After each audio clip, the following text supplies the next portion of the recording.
안녕하세요, 구독자 여러분. 저는 지금 지방에서 살고 있는 40대 후반 주부입니다.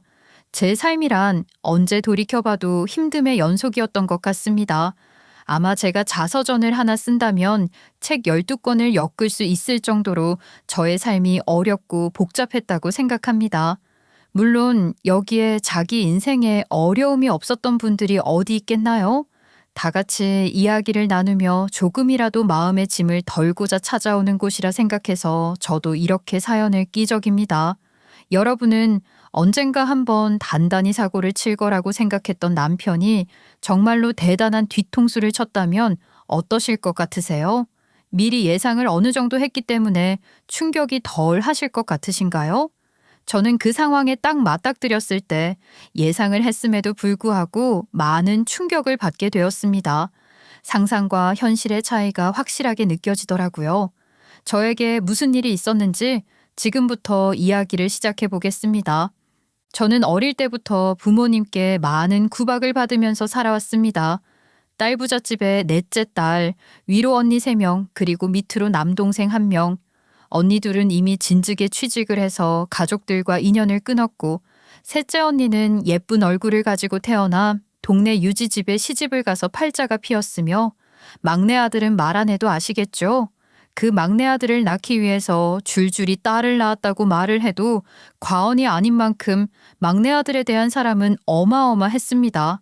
위로 있는 딸들은 전부 막내 아들을 위한 하나의 돈벌이 수단이라고 생각을 했던 부모님께서는 저에게도 하루빨리 좋은 집안에 시집을 가서 집안의 보탬이 되라 했죠. 첫째 언니와 둘째 언니는 20살이 되자마자 집을 나가 연락이 두절되었고, 그나마 어릴 때부터 예쁜 얼굴로 딸들 중에서 제일 부모님의 사랑을 많이 받았던 셋째 언니는 부모님이 소개시켜준 자리에 나가 부잣집 며느리가 되어서 온갖 생색은 다 내며 막내 동생의 지원을 해주고 있었죠.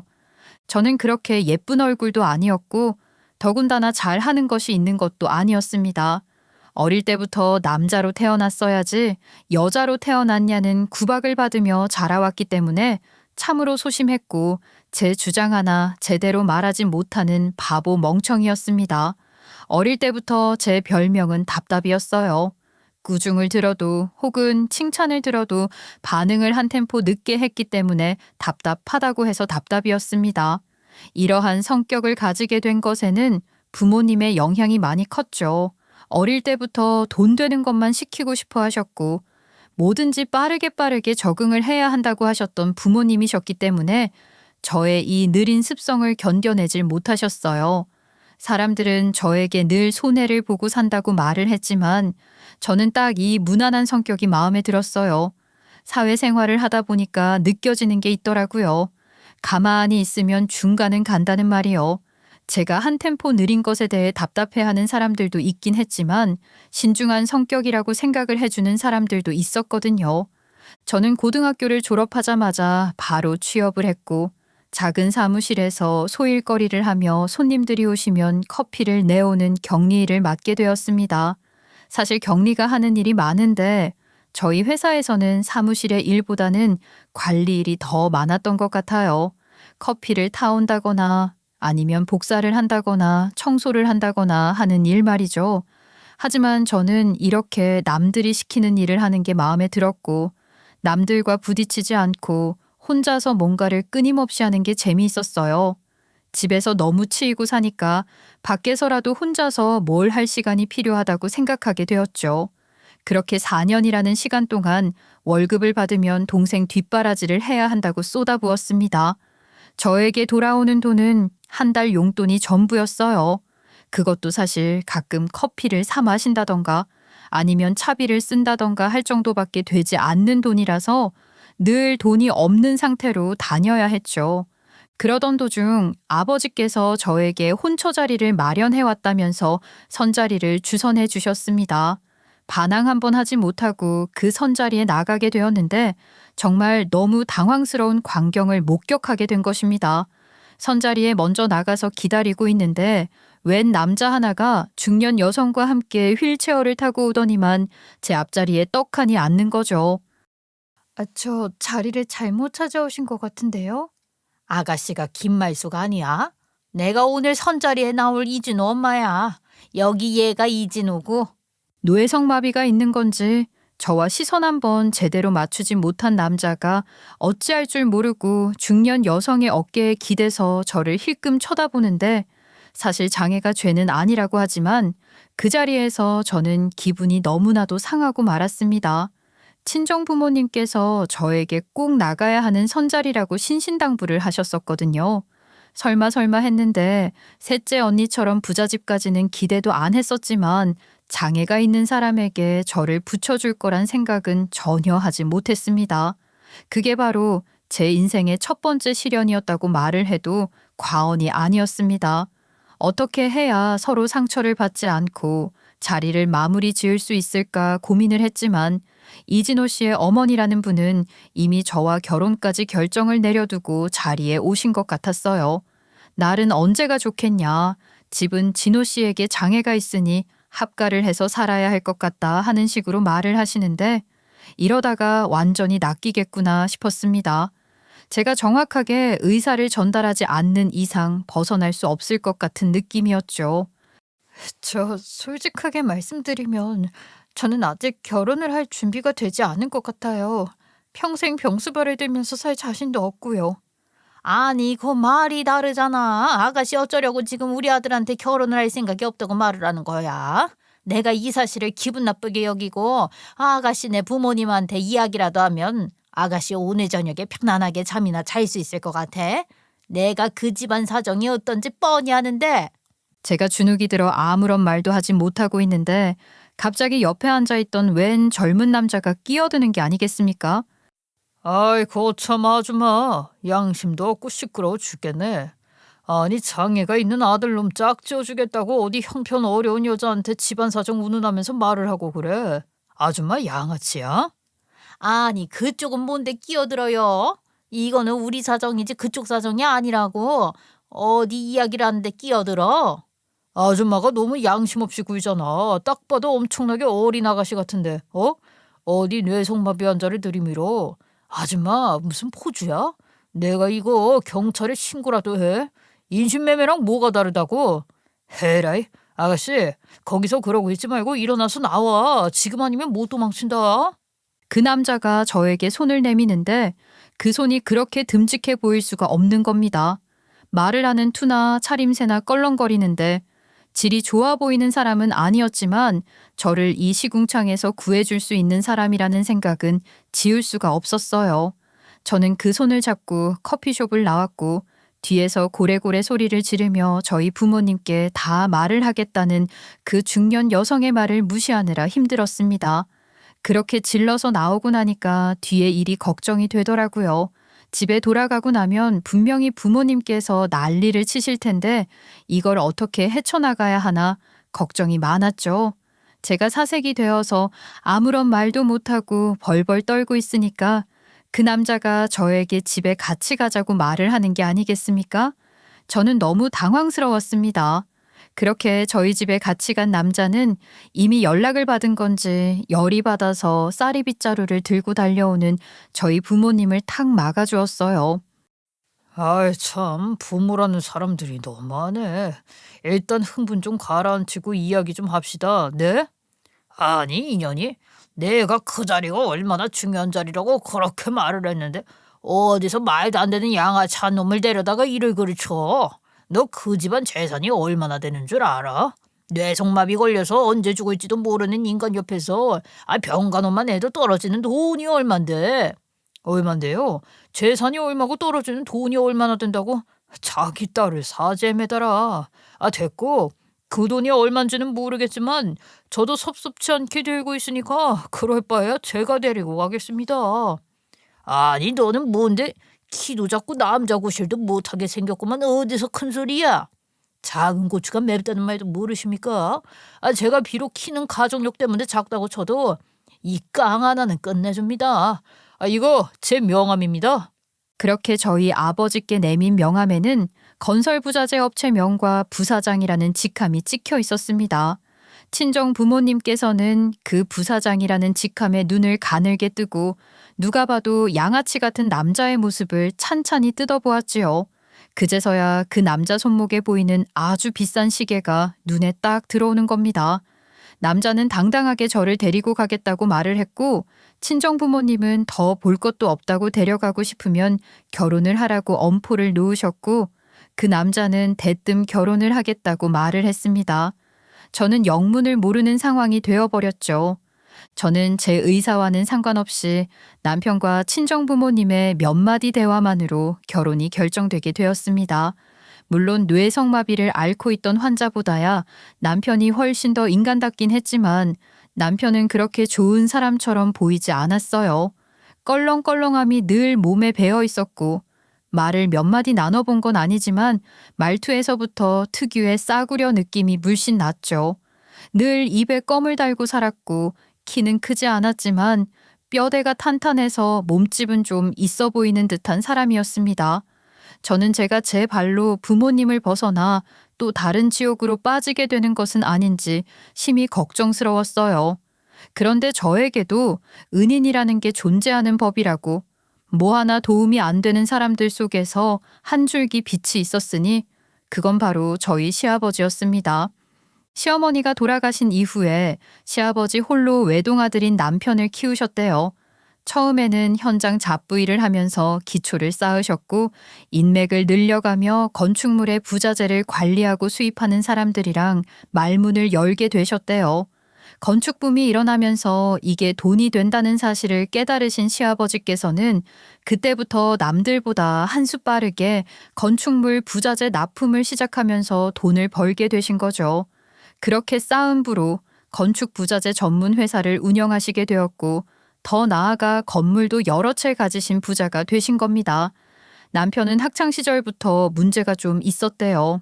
늘 바쁜 시아버지가 남편을 챙기지 못했었고 남편이 집에도 안 들어오고 나쁜 친구들과 어울리는 것도 당연한 일이 되어버린 거죠. 속수무책으로 사고만 치는 남편을 어떻게든 개조 한번 시키겠다고 별의 별짓을 다 해봤지만 결국에는 회사로 불러들여 사람 구실만 하게 해달라고 부탁을 했다네요. 저를 만난 그날에도 업체 사람들을 만나느라 커피숍에 있었던 건데 그런 사고를 친 거라고 말을 하시는데 괜히 제가 다 죄송한 느낌이었어요. 제가 답답이답게 한 템포 느리다고 말씀을 드렸잖아요. 제가 무슨 말을 해야 할지 몰라서 대답을 못하고 있으니 제 등을 어루만져 주시면서 그런 말씀을 하셨어요. 상황이 어찌되었든 간에 나는 우리 아들이 참 잘했다고 생각한다. 그렇지 않았으면 내 귀한 며느리가 되지 않고 영영 남이 되었을지도 모르지 않니. 거기다가 그 집에 남아있어서 좋을 게 뭐가 있다고. 세상 부모들이 전부 같은 마음일 수는 없는 법이지만 이 착한 아이를 어찌 그런 자리에. 아이고, 내가 참 속이 다 상하는구나. 남편에게 상황을 들은 것인지 혀를 끌끌 차면서 저에게 고생했다고 말을 해주시는데 눈물이 핑 돌더라고요. 그동안 월급 빼앗기며 겨우 차비 정도만 용돈을 받아 생활했었던 것도 그렇고 언니들에게 비교당하고 동생에게 비교당하면서 사람 구실 하나 제대로 못하는 답답이라는 이야기만 듣다가 제 편을 만난 것 같은 기분에 마음 한구석이 몽글몽글하게 차오르기 시작했어요. 그리고 제 예상이 틀리지 않았던 건지 급하게 결혼을 하느라 신혼집에 입주를 하기 전 3개월가량을 시아버지 댁에서 지내게 되었는데 그 3개월이 정말 저에게는 가장 행복했던 시간 중에 하나였어요. 오죽하면 신혼집을 시댁 근처로 구하길 잘했다는 생각까지 했으니까요. 우리 며느리 오늘은 시장하진 않어. 내가 요 앞에서 사람들이랑 장기를 두다가 우리 며느리 생각나서 이 호떡을 사왔는데. 정말요? 아버님, 저 호떡 정말 좋아해요. 제가요, 회사 다닐 때 회사 앞에 호떡 장수가 있었거든요. 그런데 호떡 하나 사 먹을 돈이 없어서 차비하고 나면 돈이 없었거든요. 매번 군침만 흘렸는데 너무 감사해요, 아버님. 돈도 벌었다면서 왜 호떡 하나 사 먹을 돈이 없었어? 설마 벌어둔 돈도 다 친정에 빼앗긴 거야? 그때는 지금처럼 어디 비빌 언덕이 없으니까 부모님께서 해달라는 대로 전부 다 해드렸죠. 제가 무슨 힘이 있겠어요. 천하의 나쁜 사람들 같으니라고. 나한테도 사돈이고 우리 며느리한테도 부모지만 그런 사람들이랑은 연을 맺어서는 안 돼. 조금이라도 빨리 내 며느리가 되었어야 했는데. 시아버지께서는 제가 그동안 당해왔었던 일을 하나하나 풀 때마다 정말 진심으로 화를 내주셨어요. 언제라도 어떤 일이 생기더라도 꼭 제 편이 되어주시겠다고 약속을 해주셨죠. 그렇게 시아버지와의 사이가 점점 돈독해지고 분가를 하고 나서도 시아버지와 함께 보내는 시간이 늘어나며 서로 정말 가족이 되어가고 있을 때 남편은 슬슬 저에게 실증을 내기 시작했습니다. 저희 남편 결혼하고 합가를 했던 그 시간이 딱 지나고 분가를 하자마자 매일같이 회사 일이다 뭐다 핑계를 대면서 술을 마시기 시작했어요. 평일에도 주말에도 늘 술독에 빠져 살았고 회사에 출근을 해야 하는 시간에 깨우기라도 하면 불같이 화를 내곤 했습니다. 여보, 회사 가야 할 시간인데 지금 준비해도 지각할 것 같아. 얼른 일어나서 준비해요. 아이씨, 야, 내가 어제 늦게 들어온 거 몰라서 그래? 나 부사장이야, 부사장. 오전에 뭐 회의했다 거래처 들렀다 왔다 그렇게 말하면 되니까 내가 일어날 때까지 나 깨우지 마. 저는 회사 생활을 하면서 지각을 해본 적도 없고 더군다나 말도 없이 결근이라는 것을 해본 적이 없었던 사람이었기 때문에 남편의 그런 태도가 불성실하다고 느껴졌어요. 하지만 남편은 시아버지가 운영하는 회사고 자기가 물려받을 거라는 걸 모르는 사람이 없다고 하면서 배째라는 식으로 나왔죠. 어떤 날은요, 아침에 술이 깨지도 않았는데 운전을 해서 출근을 하겠다고 고집을 부리는 바람에 시아버지께 호출을 한 적도 있었습니다. 제가 어찌나 부끄러웠는지 몰라요. 그런데 시아버지께서 호통을 치며 남편에게 화를 내면 그 앞에서는 꼼짝도 못하다가 매번 뒤에서 저에게 쏘아붙이더라고요. 너는 내가 우리 아버지한테 혼나는 꼴을 보면서 아주 즐거워 죽겠지? 아니 내가 어제 술을 먹고 돌아와서 잠도 잤는데 무슨 술 냄새가 난다고 음주운전이라는 거야. 당신 아침에 6시까지 술 먹다 들어와서 3시간 자고 일어나서 출근한다고 한 거야. 고작 3시간 만에 몇 시간 동안 먹은 술이 깰 리가 있어?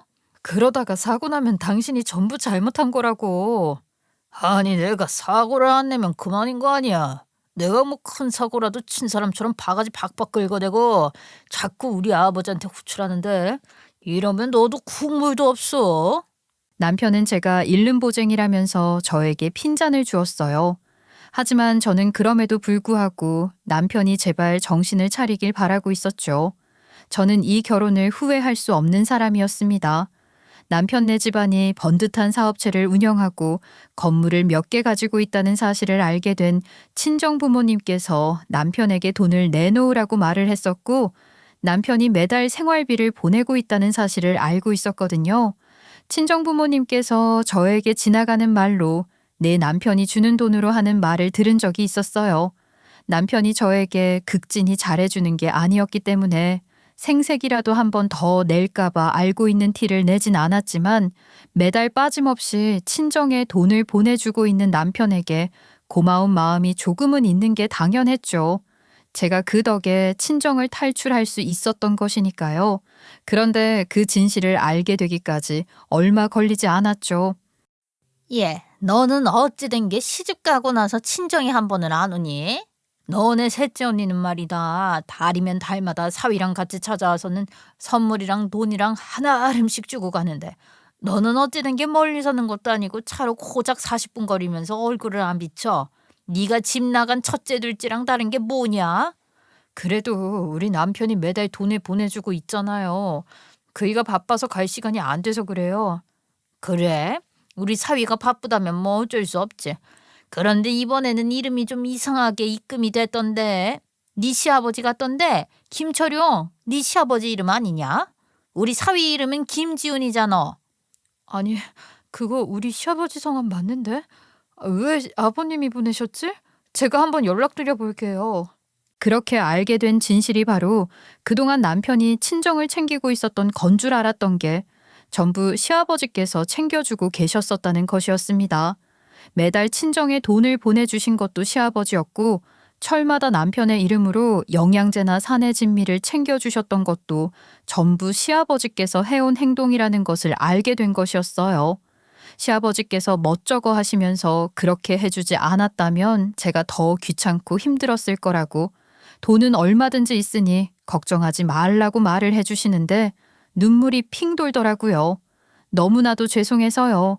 시아버지께서는 전생에 무슨 죄를 지으셨길래 저 같은 며느리를 만나서 이런 귀찮은 일까지 떠맡아야 하는지 꼭 언젠가는 정말 보답이 되고 싶다는 생각을 하게 되었습니다. 그러던 도중 저도 정말 은혜를 갚을 수 있는 일이 일어나게 되었어요. 시아버지께서 평소에도 운동을 별로 좋아하지 않으셨었는데 나이가 있다 보니까 점점 몸이 쇠약해지셨거든요. 제가 병원에 가서 검사를 받아보자고 해도 병원이 무섭다고 가지 않으시더니만 집안에서 쓰러지신 겁니다.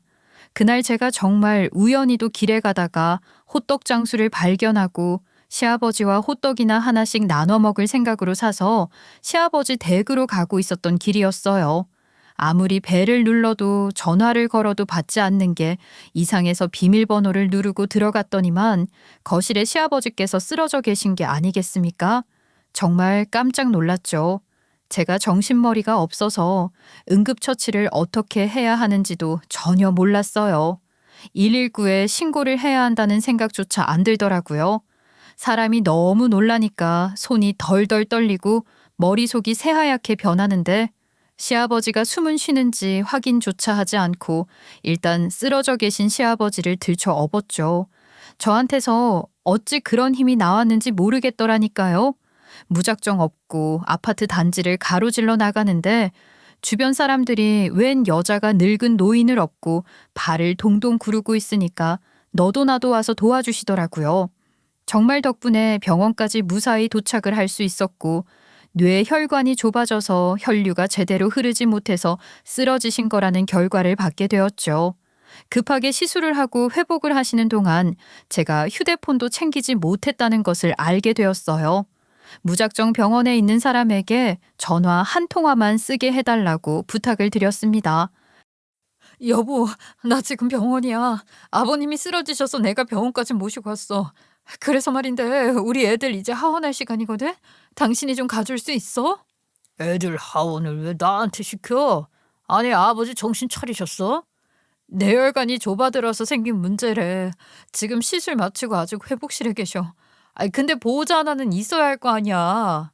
아 나는 집에서 노냐? 나 출근했어. 바쁘니까 지금 못 가. 그리고 회사에서 집에 가는 시간이면 애들 학교 끝나고 집에 올 시간이다. 애들이 벌써 초등학생인데 언제까지 그렇게 일일이 챙기고 있을 거야? 나는 7살 때부터 혼자 나가 놀고 라면도 끓여 먹었다. 어? 남편이 그렇게 말을 하고 전화를 뚝 끊어버리는데 이거 정말 미친놈인가 싶더라고요. 다른 사람도 아니고 우리 아이인데 어떻게 관심조차 없을 수가 있는 건지 회복실에서 깨어나려면 적어도 1시간은 걸릴 것 같다는 간호사의 말에 부탁을 잠시 들여놓고 서둘러 집에 와서 아이들을 챙겼습니다. 그래 봐야 10살, 8살 된 아이들이라서 집에 둘만 둘 수가 없었어요. 남편은 또 술을 마시고 언제 집에 들어올지 몰랐기 때문에 아이들과 같이 시아버지의 병실로 가게 되었죠. 애들이 지루해하면서 집에 가고 싶어 했지만 저는 그런 아이들을 어르고 달래가면서 시아버지가 눈을 뜨길 기다렸습니다. 그리고 병실에 올라온 지 3시간 만에 잠에서 깬 시아버지를 보자마자 저도 모르게 눈물을 줄줄 흘렸어요.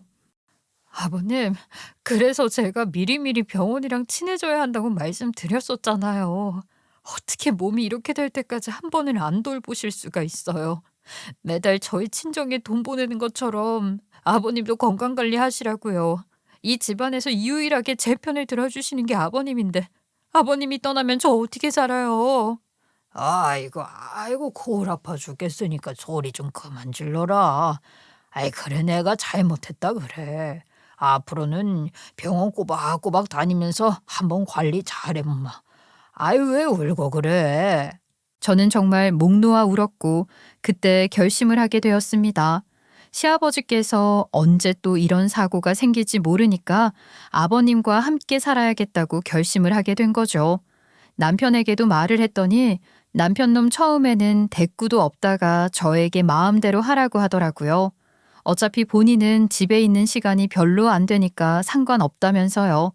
그렇게 저희는 신혼집을 정리하고 아이들과 함께 시댁으로 들어와 살게 되었습니다. 아버님이랑 같이 사니까 오히려 마음이 편안하더라고요. 생활비 문제도 그렇고 워낙 아버님께서 손주들을 예뻐해 주셔서 걱정거리가 하나도 없었죠. 그렇게 몇 년의 세월이 더 흐르고 제 나이가 40대 후반으로 접어들 무렵 일이 생기게 되었습니다. 남편이 수상하더라고요. 물론 매일같이 술을 처먹고 아침에 들어오는 일은 당연하게 있었던 일이었지만 어느 날부턴가 아침에 들어오지도 않고 2박 3박 외박을 하는 일이 늘어나는 겁니다. 저는 남편이 마음 맞는 친구라도 만나서 술을 내내 마시는가 했었는데 그게 아니었던 거죠. 남편이 벗어던진 셔츠에 누가 봐도 여자 화장품 같은 흔적이 묻어 있는 게 아니겠습니까? 저는 남편이 단 한 번도 스킨로션 이외에 선크림도 바르는 것을 본 적이 없었기 때문에 여자가 생겼다는 것을 확신할 수 있었습니다. 여자 화장품이었거든요. 당신 여자 생겼어? 이 옷깃에 묻은 이 립스틱이랑 파운데이션 같은 건 다 뭐야? 아이 정말 사생활에 뭐 그렇게 코치코치 캐먹고 그래. 내가 뭐 죽을 죄를 지었어? 당신이 똑바로 처신을 안 하니까 내가 겉으로 나돌아다니게 되는 거 아니겠어? 그게 무슨 말도 안 되는 소리야. 지금 당신이 바람을 피워놓고 떳떳하다는 소리라는 거야? 나 참 어이가 없어서. 바람은 누가 바람에 피웠다고 그래. 그냥 친구들이랑 술집에 갔다가 묻은 거겠지. 술집을 갔는데 여자 화장품이 도대체 왜 묻어? 당신 솔직하게 말을 해. 어디서 무슨 짓거리를 하고 다니길래 이런 게 다 묻어오는 거냐고. 야, 어디서 여자가 말대꾸야? 남편이 하는 일에 그렇게 일일이 간섭을 해서 되겠어? 남편이 갑자기 큰 소리를 내면서 손을 확 올리는 게 아니겠어요? 저는 순간 저희 친정아버지의 모습과 남편의 모습이 겹쳐서 보이기 시작했어요. 너무 놀란 나머지 몸을 잔뜩 웅크리게 되었는데 남편의 소리가 워낙 커서인지 시아버지께서 놀라서 방문을 벌컥 여신 거죠. 제가 잔뜩 웅크리고 있고 남편이 손을 올리고 있는 모습을 보시면서 눈에 쌍심지를 켜고 그 왜소한 몸으로 남편의 머리통을 잇는 힘껏 휘갈기셨어요. 정말 잘 익은 수박이 탕탕거리는 소리가 나는데 저도 모르게 웃음이 터질 뻔했습니다. 야, 이 호래 자식아. 어디 손을 댈 곳이 없어서 지 마누라한테 손을 올려. 내가 다른 건 몰라도 그런 짓만큼은 하지 말아야 한다고 누누이 말을 했는데 감히 네가 내 말을 다 무시하고 지 마누라한테 손찌검이야? 여자한테 손 올리는 거 아니라고 내가 몇 번을 말했는데. 아버지 아파요. 그만하세요. 저 그냥 신용만 한 거예요. 신용만. 신용을 세상에 얼마나 했길래 우리 며느리가 잔뜩 얼어붙어서 몸을 저렇게 웅크리고 있어. 네가 정말 제정신이냐 이 미친놈아. 아이고 세상이 말세다 말세야. 이런 놈이 유일한 자식이라니. 너 말이야 내 재산 믿고 일 하나 안 하고 탱자탱자 노는 것 같은데 이런 식으로 나오면 아주 국물도 없어. 국물은커녕 쓰레기도 못 죽게 할 거야. 그게 무슨 소리세요 아버지. 국물도 없다뇨. 내가 니는 뭐가 이쁘다고 재산을 남겨주냐. 회사야 전문 경영인한테 넘기면 그만이고 이름만 부사장인 너는 그냥 해고해버리면 그만인 거야. 내가 가진 건물 그거야 다 우리 손주랑 며느리한테 넘겨주면 그만인데 네가 뭘 잘한 게 있다고 내 재산을 탐내고 그래. 내가 미쳤다고 돈만 쓸 줄 아는 너한테 이런 거 저런 거 다 넘기거냐. 내 눈에 흙이 들어가도 절대 안 된다. 그냥 내가 차라리 우리 며느리한테 다 넘기고 죽고 말지. 아버지 법적으로 자식이 저 하나밖에 없는데 그게 말이나 되는 소리라고 생각하세요? 법이 누구 편을 들어줄지는 모르겠지만 네 놈한테 한 푼이라도 흘러간다고 하면 내 전 재산을 기부하고 가버릴 거다. 아주 네 놈은 정신을 단디 차려야 해. 그렇게 말씀을 하자 남편놈 처음에는 콧방귀를 끼더라고요. 그런데 그 이후에 시아버지께서 갑자기 남편과 저를 부르시더니만 변호사에게 찾아가 공증을 받자고 하시는 겁니다. 저는 영문을 몰랐죠. 그런데 남편 얼굴이 사색이 되는 게 아니겠어요?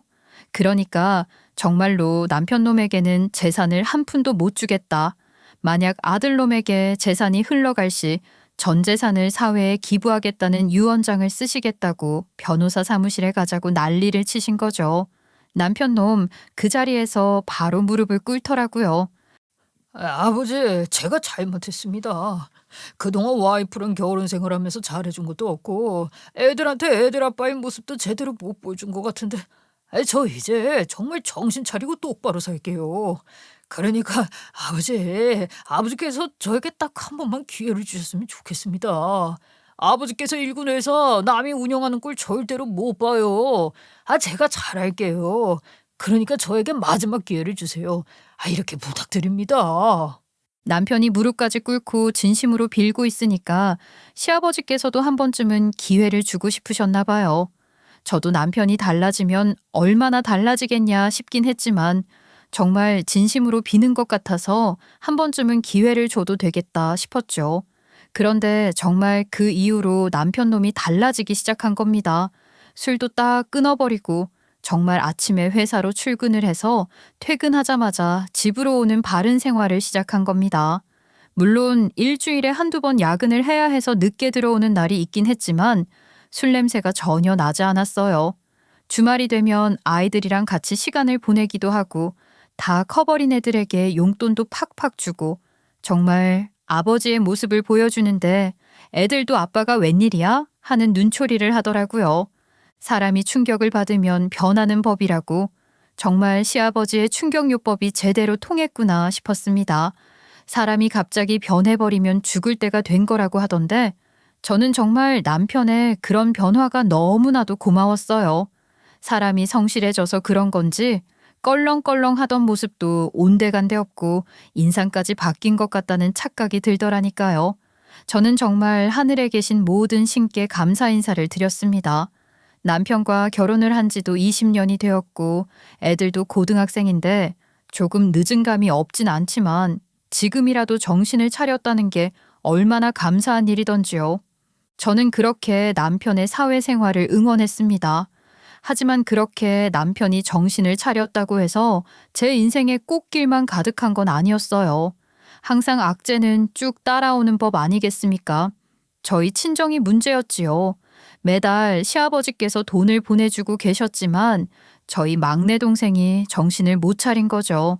매번 부모님께서 해달라는 대로 다 해주시고 팍팍 지원을 해주시다 보니까 돈이라는 게 마르지 않는 셈이라고 생각을 한 모양입니다. 거기다가 셋째 언니네 집안이 사기를 맞아서 쫄딱 망하는 바람에 부모님께서 기댈 곳은 저밖에 없었던 겁니다. 답답인 넷째 딸에게 돈 내놔라 하면 얼마든지 돈이 나오는 줄 알았던 친정집에서 막내 동생이 사업을 하고 싶어 하는데 사업 자금을 내놓으라고 닥달을 하기 시작하신 겁니다. 정말 너무하신 거 아니에요? 제 나이가 몇인데 아직까지도 막내 뒤치다거리를 해야 합니까?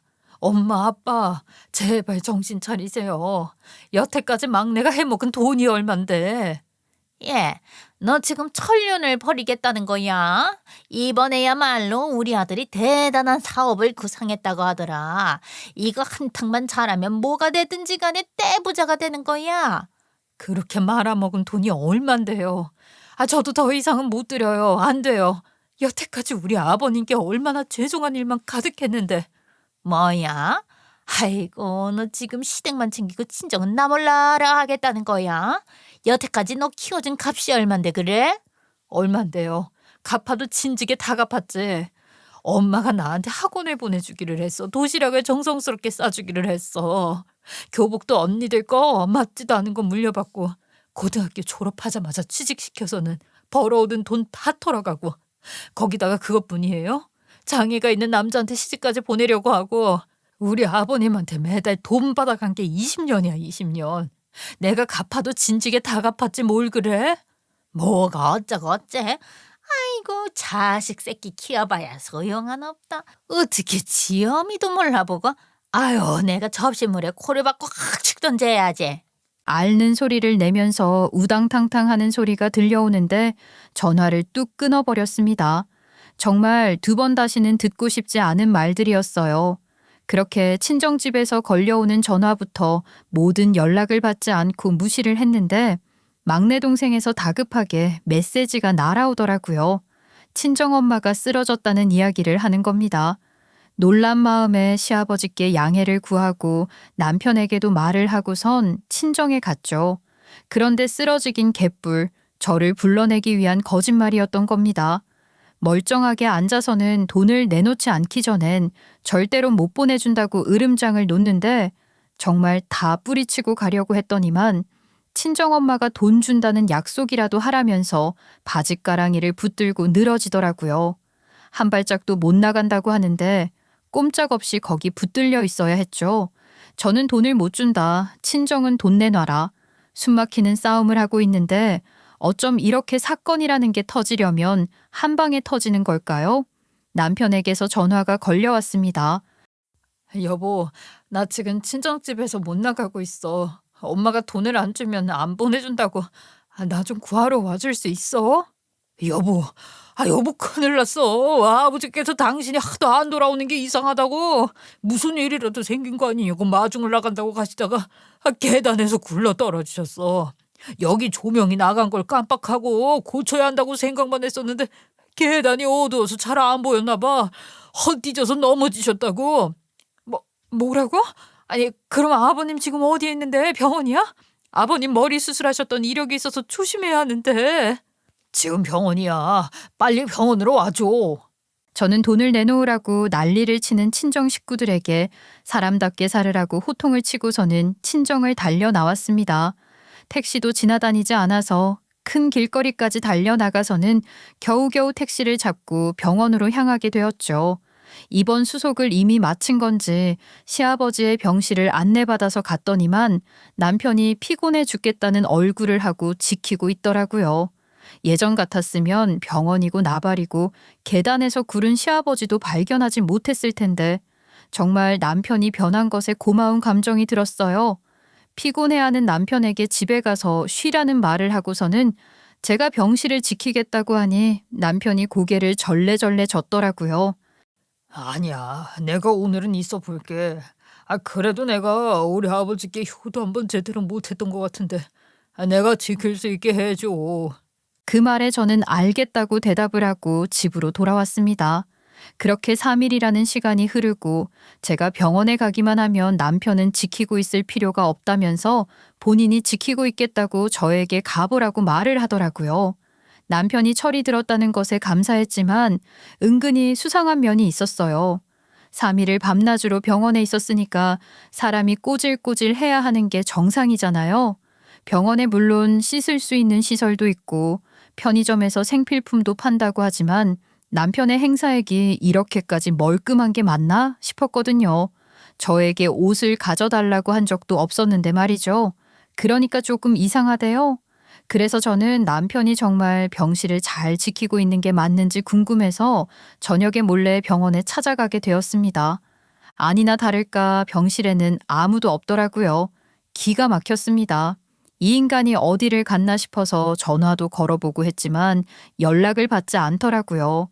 그날 결국 집으로 돌아오지 못하고 병실에서 하룻밤을 지새웠더니만 남편이 슬그머니 병실에 들어오더라고요. 제가 벌떡 일어나서 화를 냈죠. 어디 갔다가 이 아침에 기어들어오고 그래? 당신 밤마다 도대체 어딜 갔던 거야? 아이씨, 깜짝이야. 아이고, 왜 집에 있어야 할 사람이 여기 있고 그래? 어디 갔었냐고. 아버님한테 무슨 일이 생기면 어쩌려고? 무슨 일? 설마 무슨 일이 생기겠어? 병원에서 그런데 멀쩡하대. 의식을 왜 못 찾는지 모르겠다고 하던데. 이 상태로는 병원비만 불어나고 치료할 수 있는 방법도 없다고. 그냥 저 요양병원 같은 곳에 집어넣는 게 어떻겠냐고 물어보더라. 당신도 고민 좀 해봐. 아니, 아버님 의식도 없는데 요양병원으로 보내자고? 그럼 지금 치료를 포기하자는 이야기야? 거기는 이런 대형 병원이랑 달리. 너 여기 병원비가 얼만 줄 아냐? 의식도 없는 사람 괜히 지지부진하게 끌 필요 없어. 내가 좀 알아보니까 지방에 저렴한 병원 많더라. 조만간 수속을 밟든지 해야겠어. 그렇게 말을 한 남편은 내내 휴대폰만 들여다보더니만 다시 병실 밖으로 나가더라고요. 제가 쫓아가서 어딜 가냐고 물어보니까 알 것 없다고 하는데 남편이 확 고개를 돌리는데 나는 샴푸 냄새가 저희 집 샴푸 냄새와는 전혀 다른 꽃향기였어요. 이 사람에게 분명 여자가 있다는 것을 직감적으로 눈치를 채게 되었죠. 그때부터 남편은 대놓고 병원에도 집에도 찾아오지 않았습니다. 저의 의심은 확신이 되었고 남편은 저에게 계속해서 문자로 요양병원에 자리가 있는지 알아보라는 연락만 했죠. 그 생활이 일주일이 지나고 남편이 병원에 아버님을 옮기겠다고 퇴원 수속을 밟겠다고 병원비 정산을 한 사실을 알게 되었고 요양병원으로 옮기기로 한 사실도 알게 되었습니다. 남편은 저에게 바빠서 이송을 할 때 자리에 있지 못할 것 같다며 대신 이송이 되는 걸 봐달라고 했어요. 저는 남편이 보호자로 처리가 되었기 때문에 어쩔 수 없이 그 상황을 지켜봐야 했습니다. 그렇게 집으로 돌아왔는데도 남편은 집에 오지 않았습니다. 딱 3일이 지나고 나서야 남편이 집에 들어오더니만 저에게 웬 종이 하나를 내밀더라고요. 이게 뭐야? 뭐긴 뭐야, 너 한글 몰라? 이혼 서류라고 써 있잖아. 아버지 저렇게 의식 없이 쓰러지고 요양병원으로 옮겼는데 살면 얼마나 더 사시겠냐? 아버지 건물 그거 넣어준다고 했던 거 법적 효력 전혀 없는 거 알지? 말뿐이잖아, 말. 그 건물 내가 다 받을 거다. 이젠 네 편 없으니까 도장 찍어, 이년아. 지금 아버님 오늘 내일 한다고 나한테 이혼을 하자는 거야? 그 재산 전부 다 당신이 꿀꺽해서 어디다 쓰려고? 알 거 있냐? 내가 어떻게 쓰든 말든 너랑 뭔 상관이라고. 솔직히 너랑 살면 인생이 심심하진 않겠다 싶었다. 답답하게 말 한마디 제대로 못하는 여자라 내가 시키는 대로 순종적으로 살 줄 알았더니 우리 아버지를 등에 업고 잔소리를 어찌나 하던지. 야, 너 같으면 너 같은 여자랑 사는 게 재미있겠냐? 어? 그래서 이혼하고 뭐 어떻게 하자는 건데? 우리 첫째 이제 수능이야. 예민한 와중에 이혼이라니. 너무 당신 생각만 하는 거 아니야? 개천에서 욕난다는 말 다 얘 말이야. 이런 촌동네에서 무슨 개천용이 탄생하겠어.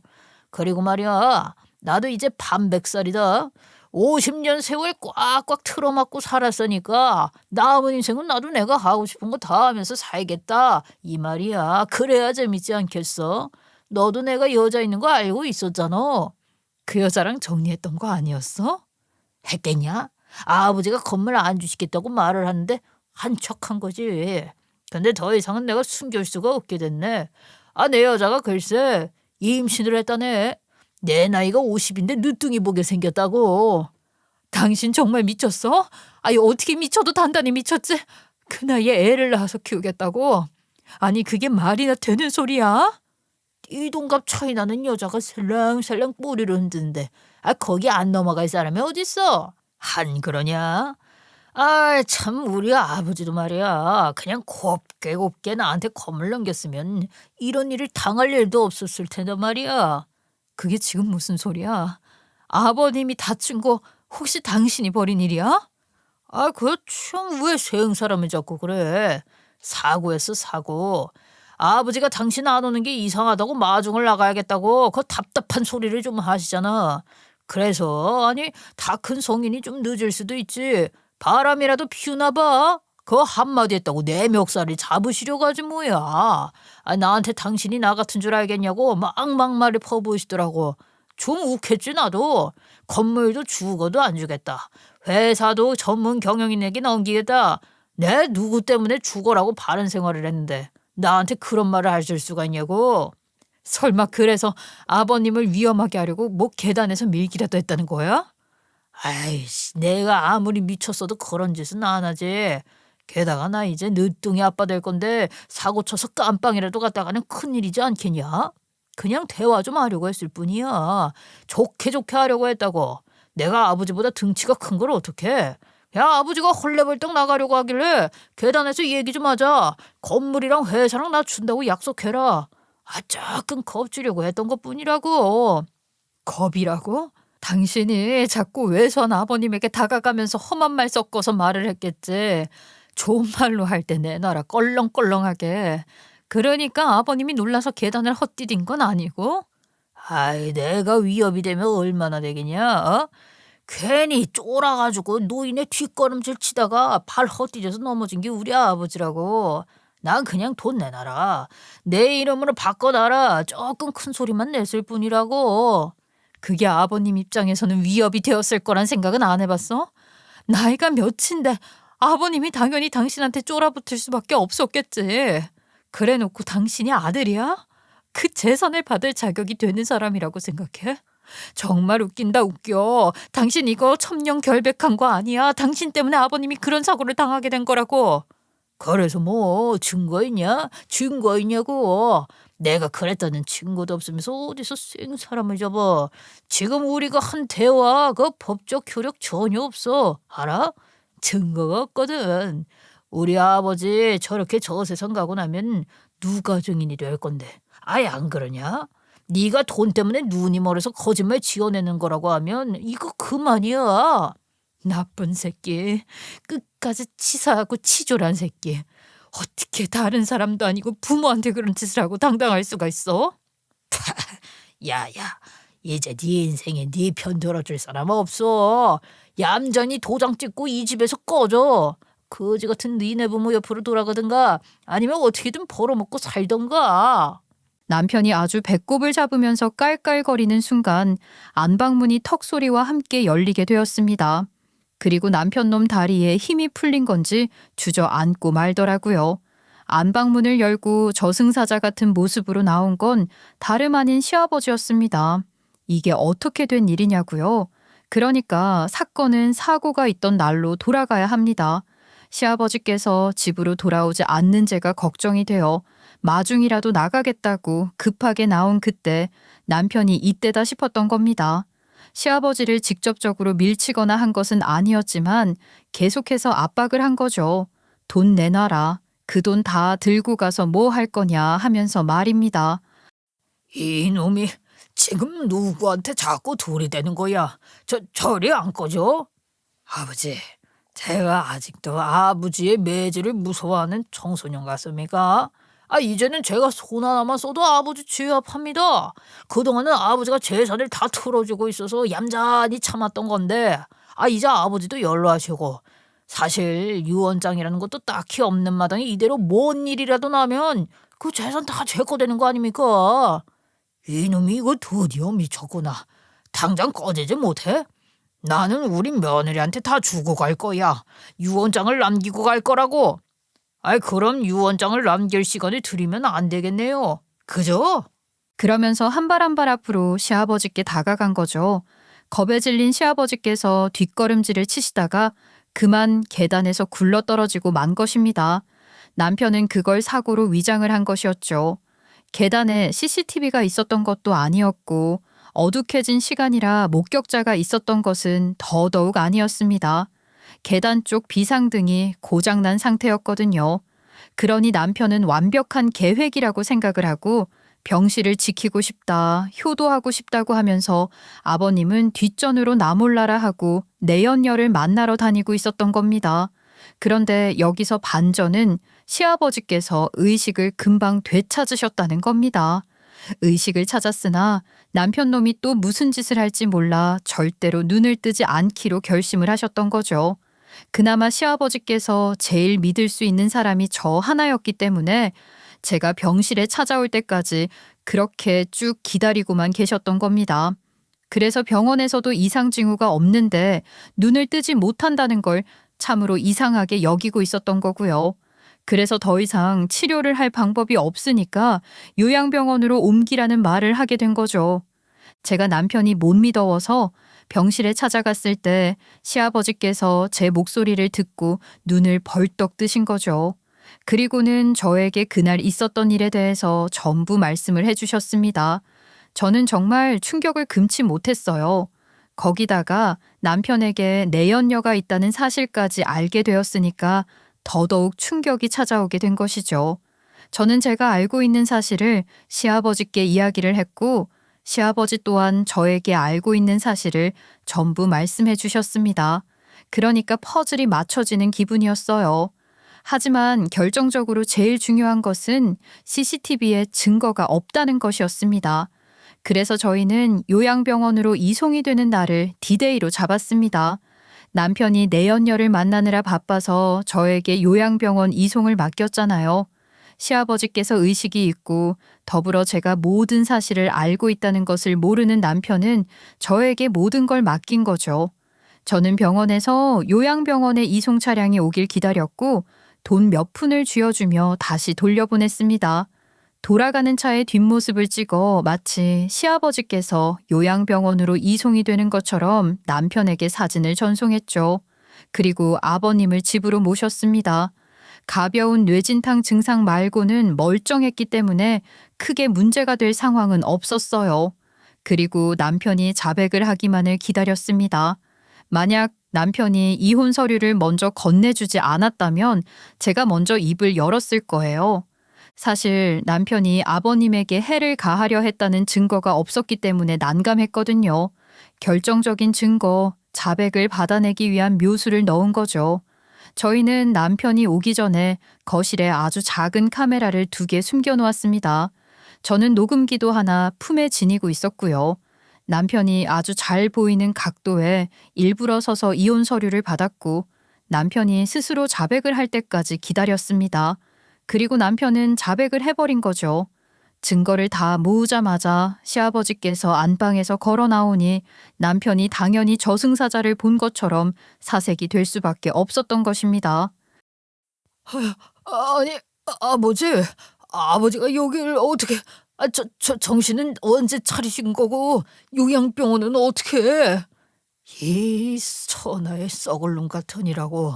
감히 재산을 노리고 나한테 이런 짓을 하고도 네가 멀쩡하게 그 재산을 차지할 수 있을 거라 생각했냐? 어?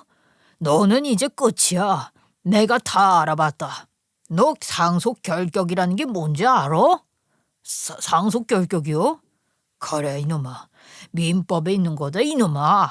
상속 순위에 해당되지만 이유가 있어서 상속을 받지 못하는 사람을 말하는 게야. 고의성을 가지고 나에게 위험한 일을 하려 한 너는 상속 결격 사유에 해당된다고. 그걸 누가 믿어요? 자식이 어떻게 부모한테. 네가 네 입으로 자백을 하지 않았냐? 얘 며느라가야 당장 그 녹음기랑 카메라 다 꺼내와라.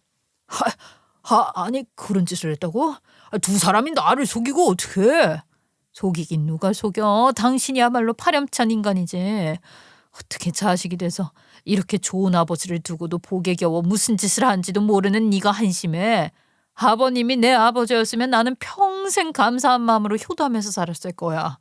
너 같은 건 인간 말종이야. 너는 한 푼도 받아가서는 안 된다고.